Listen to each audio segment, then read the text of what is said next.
Function अकेले में खुद को कोस रहा था क्योंकि उसकी वजह से पूरी टीम को हार का सामना करना पड़ा था।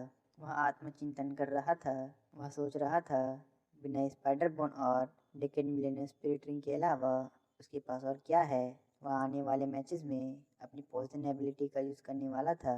इसके बाद हम पॉइजन मास्टर को देखते हैं जो आराम से टहल रहे थे। तभी उनके सामने ग्रैंड क्रिस्टेंथम मास्टर आ जाते हैं। वे कहते हैं 10 साल हो गए हैं, अब तुम फाइनली अपनी किस्मत को अब तुम फाइनली अपने फेट को एक्सेप्ट करते हो। पॉइजन मास्टर कहते हैं 10 साल पहले तुमने और ग्रैंड घोस्ट मास्टर ने मुझे लगभग मार ही दिया था, लेकिन आज मैं तुमसे अपना रिवेंज लूँगा। क्रिस्टेंथो मास्टर कहते हैं अगर प्रिज्यूम है कि आर्मी ने हमें पीछे हटने पर मजबूर नहीं किया होता तो अब तक तुम तो मर गए होते। पॉइजन मास्टर कहते हैं लेकिन आज मैं तुम्हें नहीं छोड़ने वाला। दोनों बैटल करने लगते हैं। क्रिस्टेंथो मास्टर सीधे अपनी फिफ्थ सोल स्किल का यूज़ करके पॉइजन मास्टर पर अटैक कर देते हैं। पॉइजन मास्टर उनके अटैक को डॉज करने लगता है। पॉइजन मास्टर क्रिस्टेंथो मास्टर पर काउंटर अटैक करते हैं। वे अपनी थर्ड सोल स्किल का यूज़ करके वहाँ से डिसअपियर हो जाते हैं और पीछे से जी हुआ गोन पर अटैक कर देते हैं। क्रिस्टेंथो मास्टर मन में कहते हैं इसकी स्पीड तो बहुत ज़्यादा बढ़ गई है, यह तो बहुत ज़्यादा पॉइजन था। पॉइजन मास्टर की स्पीड बढ़ गई थी क्योंकि उन्होंने अपने पॉइजन को अपनी मेड्यूसा स्कल बोन में स्टोर कर दिया था। दोनों के बीच तकड़ी बैटल हो रही थी। दोनों के बीच पावर स्ट्रगल हो रहा था, लेकिन क्रिस्टेंथो मास्टर की सोल पावर पॉइजन मास्टर से ज़्यादा होने की वजह से पॉइजन मास्टर हारते हुए नजर आ रहे थे। यह बैटल सच में बहुत ज़्यादा टेरिफाइंग और एक्साइटमेंट से भरी थी। दोनों ही अपना बेस्ट दे रहे थे। पॉइजन मास्टर आसपास पॉइजन फैला देते हैं। क्रिस्टेंथो मास्टर को लगता है कि यह पॉइजन मास्टर की 9th सोल स्किल है, लेकिन पॉइजन मास्टर मेडुसा गेज से क्रिस्टेंथो मास्टर पर अटैक कर देते हैं, जिसे क्रिस्टेंथो मास्टर डिफ्लेक्ट कर देते हैं। तभी पीछे से आकर पॉइजन मास्टर उस पर तांगसन के हिडन वेपन का यूज़ करते हैं। पॉइजन मास्टर ने उसमें अपने जेट फॉस्फो सर्पेंट में वेनम किंग का यूज़ किया था, जिससे ग्रैंड क्रिस्टेंथो मास्टर भी उससे अफेक्ट हो जाते हैं। क्रिस्टेंथो मास्टर पॉइजन मास्टर पर अटैक कर देते हैं, जिसे पॉइजन मास्टर ब्लॉक करते हैं, जिसका फ़ायदा उठाकर क्रिस्टेंथो मास्टर वहाँ से दुम दमाकर भाग जाते हैं। आज तांगसन की वजह से पॉइजन मास्टर ने अपना पुराना बदला ले लिया था। वे मन में कहते हैं पता नहीं लिटिल मास्टर अभी क्या कर रहा होगा। वे तांगसन से मिलने के लिए चले जाते हैं। तांगसन हिडन वेपन का यूज़ करना चाहता था।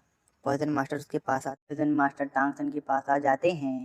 तांगसन अभी भी उसी बारे में सोच रहा था।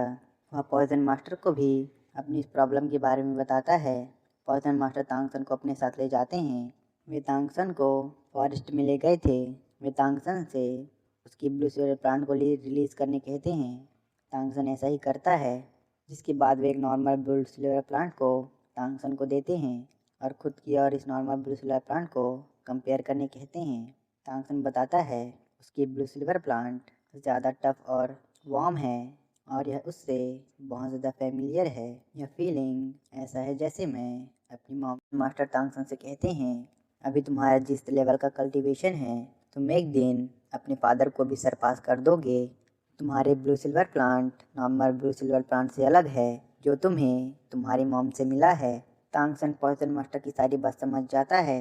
इधर हम यन को देखते हैं, जिसे तांगसन का मैसेज मिलता है।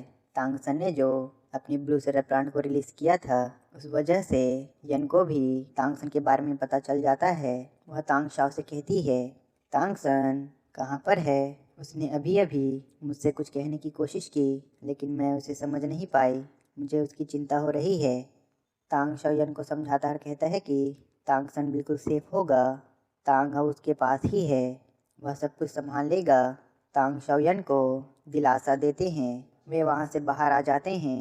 वे मन में कहते हैं मैंने यन को तो समझा दिया है, लेकिन तभी तांग शाओ ग्रैंडपा ताई की बातों को याद करते हैं, जिसमें उन्होंने कहा था कि तांगसन की हाउतेन ट्राइब की आइडेंटिटी लीक हो चुकी है, इसलिए अब उन्हें और ज़्यादा केयरफुल रहना होगा। लेकिन तांग शाओ को तांग हाउ पर पूरा भरोसा था, इसलिए वे इस बारे में ज़्यादा नहीं सोचते हैं।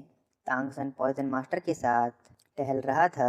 दूसरी तरफ तांगसन के फ्रेंड्स हार्ड ट्रेनिंग कर रहे थे। शावू ने लेवल 39 में ब्रेक थ्रू कर लिया था। सभी शावो को कॉन्ग्रेचुलेट करते हैं। शावो तांगसन के बारे में सोच रही थी। पॉइजन मास्टर तांगसन से कहते हैं, तियान द एम्पायर का कोई भी ब्लैकस्मिथ तुम्हें टक्कर नहीं दे सकता है। तभी पॉइजन मास्टर तांगसन से cluster chasing life taking ball को और मांगता है। तांगसन कहता है, मैंने आपको लास्ट टाइम 2 दिए थे, तो क्या आपने उनका यूज़ कर दिया है? पॉइजन मास्टर कहते हैं, मैंने एक बुड्ढे से फाइट की है और तुम्हारे हिडन वेपन सच में बहुत काम आए हैं। मैंने उसका यूज़ करके उसे अच्छा सबक सिखाया है। इस बार तो वह शर्म के मारे मर ही जाएगा। तांगसन पूछता है, क्या वह एक ग्रैंड सोल मास्टर था? लेकिन तांगसन के क्लस्टर सोल तांगसन कहता है, लेकिन cluster soul chasing life taking balls इतने पावरफुल नहीं है कि वे एक ग्रैंड सोल मास्टर को हरा दे। पॉइजन मास्टर ने cluster chasing life taking ball के अंदर अपने जेट पास और सर्पेंट किंग वेनम का यूज़ किया था। वे तांगसन को एक डेमो भी दिखाते हैं जिसमें वे एक नीडल से एक ट्री पर अटैक करते हैं, जिसे वह ट्री पॉइजन की वजह से करोड होने लगता है। तांगसन पॉइजन मास्टर की पावर देखकर बहुत ज़्यादा हैरान रह जाता है।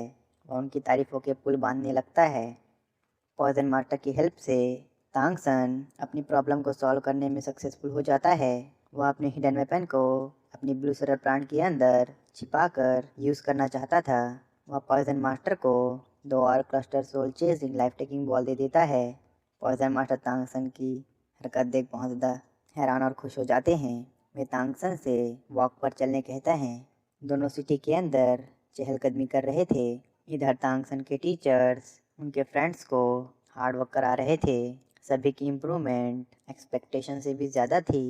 ग्रैंड मास्टर सभी को जाकर रेस्ट करने कहते हैं और कहते हैं, कल से तुम्हारी ट्रेनिंग और ज़्यादा टफ होने वाली है।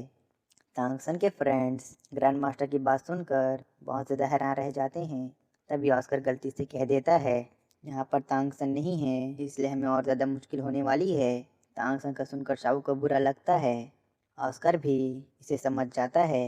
वह कहता है, तांगसन कल्टीवेशन करने गया है, वह बहुत जल्द पावरफुल होकर आएगा। निंग डोंग रोंग भी शावू को दिलासा देती है और शावू को जाकर तांगसन से मिलने का कहती है। शावू भी उसकी बात मान जाती है।